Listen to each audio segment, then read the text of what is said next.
அந்நிய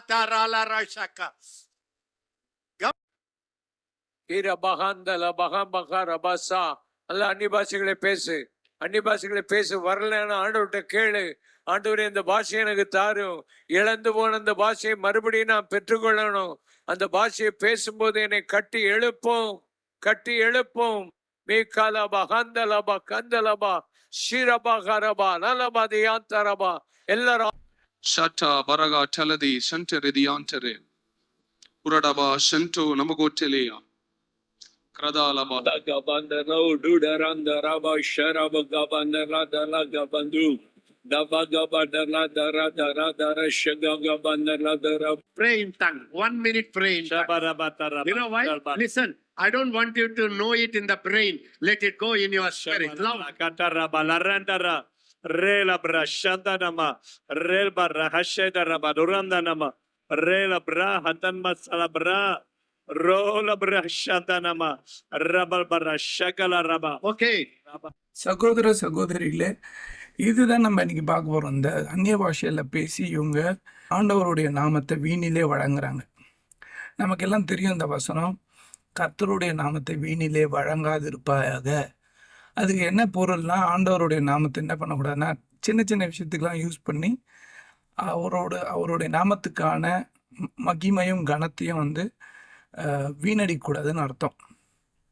இந்த மாதிரி அந்நிய பாஷையில் மைக்கில் போட்டு பேசும்போது என்ன ஆகுதுன்னா, ஆண்டவர் நாமத்தை வீணிலே வழங்குறதுக்கு சமமான காரியமாக தான் இருக்குது. அதனால் என்ன பண்ணலாம்னா, நம்ம அந்நிய பாஷையை குறித்து வேதத்தில் என்ன இருக்குது, அப்போ இவங்க ஏன் இது மாதிரி தப்பாக பண்ணுறாங்க, இவங்க பைபிளை படிக்கிறாங்களா இல்லையா, இந்த கேள்வியெல்லாம் நம்ம அனலைஸ் பண்ணலாம். இப்போ 1 கொரிந்தியர் 14வது அதிகாரத்தில் 6வது வசனம் படிப்போம். மேலும் சகோதரரே, நான் உங்களிடத்தில் வந்து உங்களுக்கு ரகசியங்களை வெளிப்படுத்துவதற்காவது.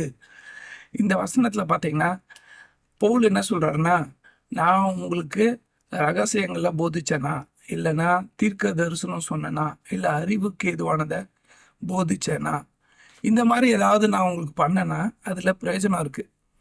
ஆனால் அந்நிய பாஷையில் பேசினேன்னா யாருக்குமே அர்த்தம் விளங்காது, நான் பேசி என்ன லாபம் அப்படின்றாரு. அதாவது இந்த அதிகாரத்தை நீங்கள் படித்தீங்கன்னா என்ன புரியும்னா, அந்நிய பாஷையில் பேசுகிறவன் தன்னுடைய பக்தி விருத்திக்கு தான் அவன் பண்ணுறான்.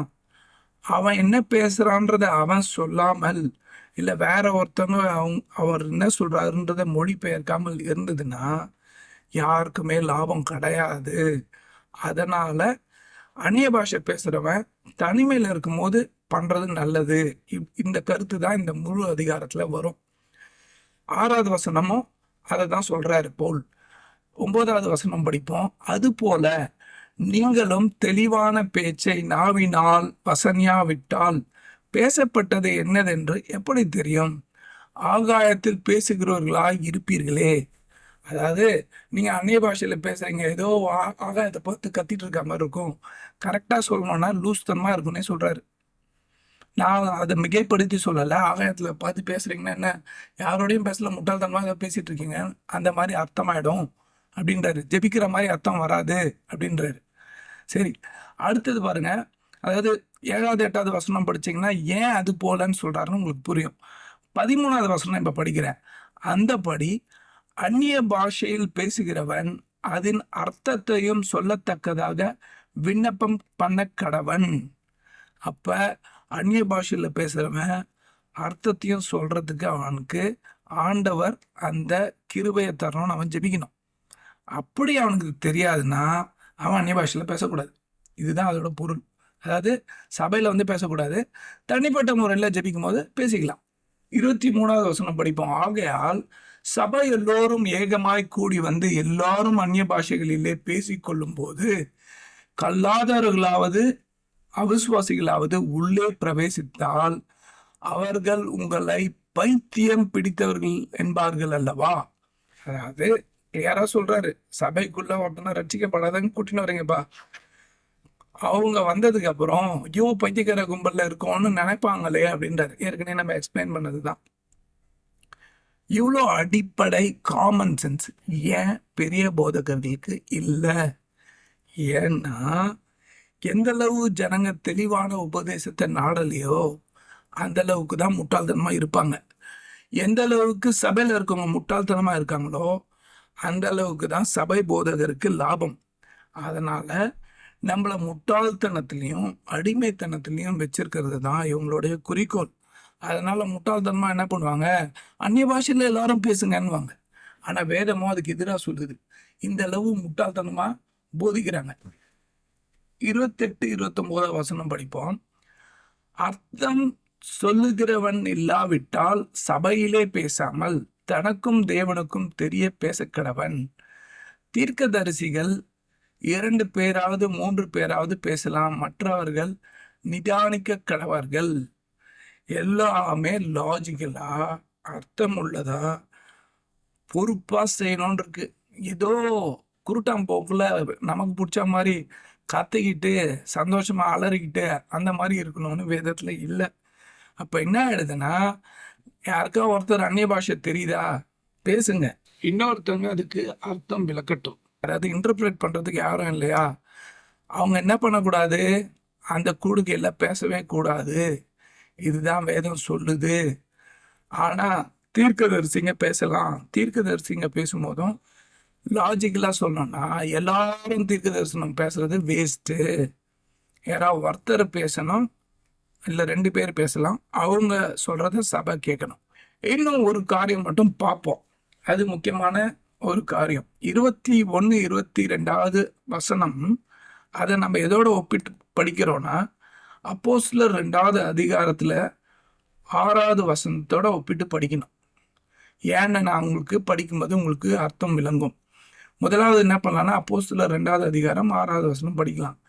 அந்த சத்தம் உண்டான போது திரளான ஜனங்கள் கூடி வந்து தங்கள் தங்கள் பாஷையிலே அவர்கள் பேசுகிறதை அவரவர்கள் கேட்டபடியினாலே கலக்கமடைந்தார்கள். எல்லாரும் பிரமித்து ஆச்சரியப்பட்டு ஒருவரை ஒருவர் பார்த்து, இதோ பேசுகிறவர்கள் எல்லோரும் கலிலேயர் அல்லவா? அப்படி இருக்க நம்மில் அவரவர்களுடைய ஜென்ம பாஷைகளிலே இவர்கள் பேச கேட்கிறோமே, இது எப்படி? அப்ப என்ன பண்ணாங்கன்னா, ரட்சிக்கப்படாதவங்க, ஓ நம்ம பாஷையில எப்படிப்பா பேசுறாங்க இவங்கன்னு பயங்கர ஆச்சரியப்பட்டாங்க. அப்ப என்ன ஆயிடுச்சுன்னா, இது பெரிய ஒரு சைன் ஆயிடுச்சு ரட்சிக்கப்படாதவங்களுக்கு. அப்ப ஆண்டவர் இருக்கிறதுனால தான் இவங்களால நம்ம பாஷையில பேச முடியுதுன்னு இவங்களால தெரிஞ்சுக்க முடிஞ்சது. இதுதான் 1 கொரிந்தியர் 14வது அதிகாரத்துல 21வது வசனமும் 22வது வசனத்திலையும் கொடுத்திருக்கு. இப்ப அது 2த்தையும் வாசிப்போம். மறு பாஷைக்காரராலும் மறு உதடுகளாலும் இந்த ஜனங்களிடத்தில் பேசுவேன், ஆகிலும் அவர்கள் எனக்கு செவி கொடுப்பதில்லை என்று கர்த்தர் சொல்லுகிறார் என்று வேதத்தில் எழுதியிருக்கிறதே. அப்படி இருக்க அந்நிய பாஷைகள் விசுவாசிகளுக்கு அடையாளமாயிராமல் அவிசுவாசிகளுக்கு அடையாளமாய் இருக்கிறது. தீர்க்க தரிசனமோ அவிசுவாசிகளுக்கு அடையாளமாயிராமல் விசுவாசிகளுக்கு அடையாளமாய் இருக்கிறது. அதாவது நமக்கு ரட்சிக்கப்படாதவங்களுக்கு ஒரு சைனா அடையாளம். அடையாளத்தை பார்த்து தேவன் யாருன்னு தெரிஞ்சுக்கிற அடையாளம். அது அந்நிய பாஷை இருக்குன்றாரு. எப்பன்னா நம்ம பேசுற பாஷை மற்றவங்களுக்கு புரிஞ்சுதுன்னா, புரியலன்னா பைத்தியக்காரன் பேசுற மாதிரி இருக்குன்றார். அப்ப நம்மளுடைய பாஷை மற்றவங்களுக்கு புரிஞ்சதுனாதான் அந்த அர்த்தத்துல வருமே தவிர, சும்மாவே நம்ம ஓகே கண்டிப்பா இந்த கூடுகையில நம்ம பேசுற பாஷையில ஒருத்தவங்க இருப்பாங்க அப்படின்னு நம்ம பேசணும்னா, எல்லாரும் தமிழ் ஜனங்களா இருக்கும்போது கண்டிப்பா முட்டாள்தனமா தான் தெரியும். நம்ம இந்த மாதிரி ஒரு வேலை நினைக்கலாம், அது மாதிரி தமிழ்நாட்டில் தான் இந்த மாதிரி முட்டாள்தனம்னு. மத தலைவர்கள் எல்லா ஊர்லேயும் இதே ஸ்ட்ராட்டஜி தான் ஃபாலோ பண்ணுறாங்க.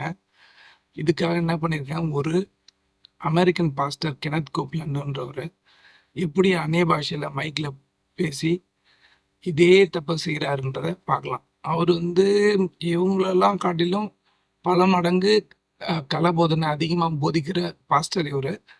அதனால் இவரை பற்றி நீங்கள் கவனமாக இருக்கணும். சப்போஸ் இவரோட மெசேஜ் நீங்கள் அது கேட்டிங்கன்னா அவரோட வீடியோ பாருங்க. In office is Figueroa. t'es vraiment pas prevediste cinematografique. Dok kukla namen vremenesto, stelokla hamalana, lelo lendile enkren in stelest karatak. The movement இது கண்டிப்பா பயங்கர சிரிப்பு வந்திருக்கும் உங்க எல்லாருக்கும். இவர் வந்து அந்நிய பாஷையில போதிக்கிறாரு. ஆண்டவரோட ஜெபம் பண்ண சொல்லுது வேதம். அந்நிய பாஷையில எப்படி போதிக்கலாம்? அப்படின்னா முட்டாள்தனம், யாருக்கும் ஒன்றும் புரியாது. வேதமானது அந்நிய பாஷையை குறித்து தெளிவான போதனை கொடுத்தாலும் இந்த மாதிரி அநேக போதகர்கள் தவறு செய்கிறாங்க. மைக்கு போட்டு அந்நிய பாஷை பேசுகிறாங்க.